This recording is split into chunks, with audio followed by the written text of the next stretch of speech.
Hi. Pink ball day and night Adelaide എന്തെങ്കിലും ഓർമ്മ വരുന്നുണ്ടോ?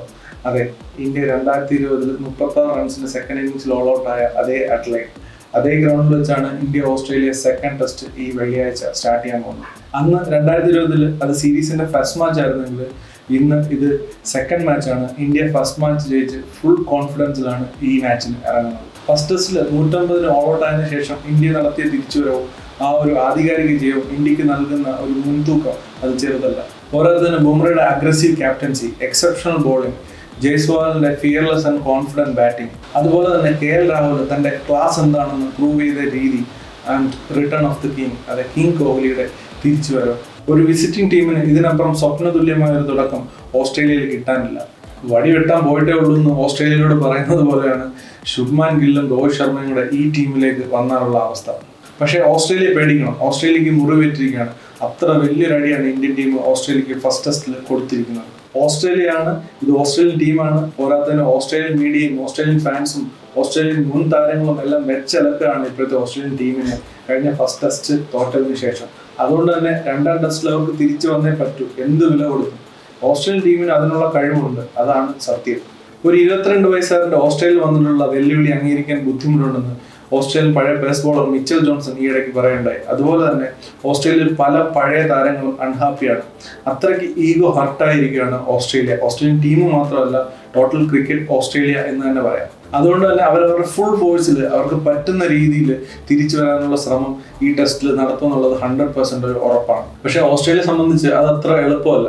ടോപ്പ് ഓർഡർ ബാറ്റ്സ്മാൻമാരുടെ ഫോം ഔട്ടാണ് അവരെ സംബന്ധിച്ച് ഏറ്റവും വലിയ പ്രശ്നം. ഇപ്പോൾ കഴിഞ്ഞ ഫസ്റ്റ് ടെസ്റ്റിൽ ബുംറയുടെ ബോളിംഗിൽ തകർന്നു പോയിരുന്നു ടോപ്പ് ഓർഡർ ബാറ്റ്സ്മാൻമാർ ഓസ്ട്രേലിയയുടെ ബാറ്റിംഗ് കരുത്തായ സ്മിത്ത്, ലബുഷേൻ ഒക്കെ തിരിച്ച് ഫോമിലേക്ക് വന്നാലേ ഓസ്ട്രേലിയക്ക് രക്ഷയുള്ളൂ. ഓസ്ട്രേലിയൻ ഓപ്പണേഴ്സ് ഉസ്മാൻ ഖോജയും അതുപോലെ തന്നെ പുതുമുഖമായ മക്സ്വീനിയും ഫസ്റ്റ് ടെസ്റ്റിൽ നിരാശപ്പെടുത്തിയിരുന്നു. പക്ഷെ എന്നെ സംബന്ധിച്ച് മക്സ്വീനി ഇനി വരുന്ന ടെസ്റ്റുകളിൽ പെർഫോം ചെയ്യും എന്ന് തന്നെയാണ് ഞാൻ കരുതുന്നത്. ഇന്ത്യൻ ബാറ്റിങ്ങിനെ സംബന്ധിച്ച് ഒരേ ഒരു പ്രശ്നം, അതത്ര പ്രശ്നമൊന്നുമില്ല, രോഹിത് ശർമ്മ വരുമ്പോൾ ഉള്ള ബാറ്റിംഗ് ഓർഡറിന്റെ ഒരു ഷഫിലാണ്. ഈ കഴിഞ്ഞ PM's 11 പ്രാക്ടീസ് മാച്ചിൽ രോഹിത് ശർമ്മ ഇറങ്ങിയത് മിഡിൽ ഓർഡറിലാണ്. അതുകൊണ്ട് തന്നെ ഓപ്പണിംഗ് സക്സസ്ഫുൾ കോമ്പിനേഷനെ രാഹുലിനെയും ജയ്സ്വാളിനെയും ഡിസ്റ്റർബ് ചെയ്യാതെ രോഹിത് ശർമ്മ മിഡിൽ ഓർഡറിലേക്ക് ഇറങ്ങാനാണ് സാധ്യത കൂടുതൽ. അങ്ങനെ ആണെന്നുണ്ടെങ്കിൽ ഇന്ത്യയുടെ ബാറ്റിംഗ് ഡബിൾ സ്ട്രോങ് ആവും. കാരണം ടോപ്പ് ഓർഡറിൽ ഗില്ല് വരുമ്പോഴത്തേക്ക് അവിടെ സ്ട്രോങ് ആവും. പോരാതെ തന്നെ രോഹിത് ശർമ്മ താഴേക്ക് വരുമ്പോഴത്തേക്ക്, മിഡിൽ ഓർഡറിലേക്ക് വരുമ്പോഴത്തേക്ക് രോഹിത് ശർമ്മ പിന്നെ ഋഷഭ് പന്ത് എന്ന് പറയുമ്പോൾ അത്ര ഡിസ്ട്രക്റ്റീവ് ആവും ഇന്ത്യയുടെ ബാറ്റിംഗ്. അത് ഓസ്ട്രേലിയൻ ബോളേഴ്സിനെ സംബന്ധിച്ച് നല്ല പണിയാവും. ഓസ്ട്രേലിയയുടെ ബോളിംഗിന്റെ കാര്യം പറയുമ്പോഴത്തേക്ക് ഹേസൽവുഡിന് ഇഞ്ചുറി ആണെന്നാണ് അറിയാൻ കഴിഞ്ഞത്. അങ്ങനെ ആണെന്നുണ്ടെങ്കിൽ സ്കോട്ട് ബോളാൻഡ് ആയിരിക്കും റീപ്ലേസ്മെന്റ്. അതുപോലെ തന്നെ മിച്ച് മാഷിന്റെ ഫിറ്റ്നസിന്റെ കാര്യത്തിലും കുറച്ച് സംശയങ്ങൾ നിലവിലുണ്ട്. ഈ ഹേസൽവുഡിന്റെ ഇഞ്ചുറി മിസ്റ്ററി ഇഞ്ചുറി എന്നാണ് സുനിൽ ഗവാസ്കറിന്റെ ഒരു സ്റ്റേറ്റ്മെന്റിൽ പറയുന്നത്. കാരണം ഹേസൽവുഡ് കഴിഞ്ഞ ഫസ്റ്റ് ടെസ്റ്റിന്റെ ലാസ്റ്റ് ദിവസം ഒരു മീഡിയയിൽ പറഞ്ഞിരുന്നു ബാറ്റ്സ്മാൻമാരുടെ റെസ്പോൺസിബിലിറ്റി ആണെന്നുള്ള രീതിയിൽ ഒരു പ്രസ്താവന നടത്തിയിരുന്നു. അതിന് തൊട്ടടുത്ത ദിവസം തന്നെ ഹേസൽവുഡിന് ഇഞ്ചുറി വന്നത് ഒരു ഹിസ്റ്ററി ആണെന്നാണ് സുനിൽ ഗവാസ്കർ കരുതുന്നത്. അത് ഈ ഓസ്ട്രേലിയൻ ടീമിന്റെ ഉള്ളിൽ പടലപ്പിണക്കങ്ങൾ ഉണ്ടെന്ന് ഒരു മുൾമുന വെച്ചിട്ടുള്ള ഒരു വർത്തമാനമാണ് സുനിൽ ഗവാസ്കർ പറഞ്ഞത്. എന്തായാലും ബോളാണ്ട് വരുന്നത് ഇന്ത്യയെ സംബന്ധിച്ച് അത്ര നല്ല കാര്യമല്ല. ഇപ്പോൾ മിച്ച് മാഷിന് പകരം ഒരു വെബ്സ്റ്റർ കൂടെ വരുവാണെന്നുണ്ടെങ്കിൽ ഓസ്ട്രേലിയയുടെ ബോളിങ്ങിന് ഒരു ഡിഫറെന്റ് ആയിട്ടുള്ള ഒരു ആംഗിൾ, ഒരു ഫ്രഷ് ആംഗിൾ കിട്ടും, ഒരു ന്യൂ ഡയമെൻഷൻ കിട്ടും. ഇന്ത്യൻ ബോളിങ്ങിനെ നോക്കുമ്പോൾ പ്രത്യേകിച്ച് ചേഞ്ചസ് ഒന്നും ഉണ്ടാവാൻ ചാൻസ് ഇല്ല. സിറാജ്, റാണ, അതുപോലെ തന്നെ ബുംറ എല്ലാം നന്നായിട്ട് പെർഫോം ചെയ്തതാണ്.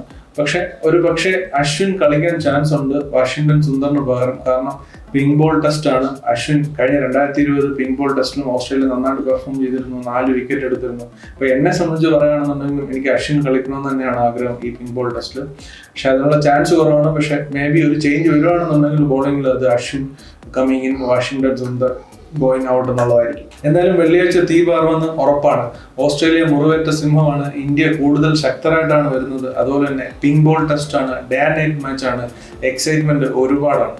ഇന്ത്യയെ സംബന്ധിച്ച് 2020 36 ഓൾ ഔട്ട് ആയതിന്റെ പ്രതികാരം ചെയ്യാൻ ഉള്ള ഒരു അവസരമാണ് ഈ ടെസ്റ്റിൽ. ഓസ്ട്രേലിയയെ സംബന്ധിച്ച് ഫസ്റ്റ് ടെസ്റ്റ് തോറ്റ് അപമാനിതരായി നിൽക്കുന്ന ഒരു ടീമിന് തിരിച്ചു വരാനുള്ള ഒരു ചാൻസ് ആണ് ഈ ടെസ്റ്റ്. എന്നെ സംബന്ധിച്ച് ഓസ്ട്രേലിയ ഈ ടെസ്റ്റ് ജയിച്ച് സീരീസ് 1-1 ആവണമെന്നാണ് എൻ്റെ ആഗ്രഹം. അതുപോലെ തന്നെ മിച്ചൽ സ്റ്റാർക്കിന്റെ ഒരു തിരിച്ചറിവ് കാണാൻ എനിക്ക് ആഗ്രഹമുണ്ട്. യങ് ഓസ്ട്രേലിയൻ ബാറ്റ്സ്മാൻ മക്സ്വീനിയുടെ നല്ലൊരു ഇന്നിങ്സ് കാണാൻ എനിക്ക് ആഗ്രഹമുണ്ട്. ഈ സീരീസ് 1-1 എന്ന് അവസാനിക്കുകയാണെങ്കിൽ ഞാൻ ഹാപ്പിയാണ്. കാരണം ഒരു എരിപരി ഉണ്ടാകത്തുള്ളൂ, എന്താ പറയുക, ഒരു ത്രില്ല് ഉണ്ടാകത്തുള്ളൂ നമുക്ക് കാണുന്നവർക്കും. അതുകൊണ്ട് ഓസ്ട്രേലിയ ഈ മാച്ച് ജയിച്ച് സീരീസ് ലെവൽ ചെയ്യണമെന്നാണ് ഞാൻ ആഗ്രഹിക്കുന്നത്. അപ്പോൾ കൂടുതൽ BGT വിശേഷങ്ങളുമായിട്ട് വീണ്ടും കാണാം. ബൈ.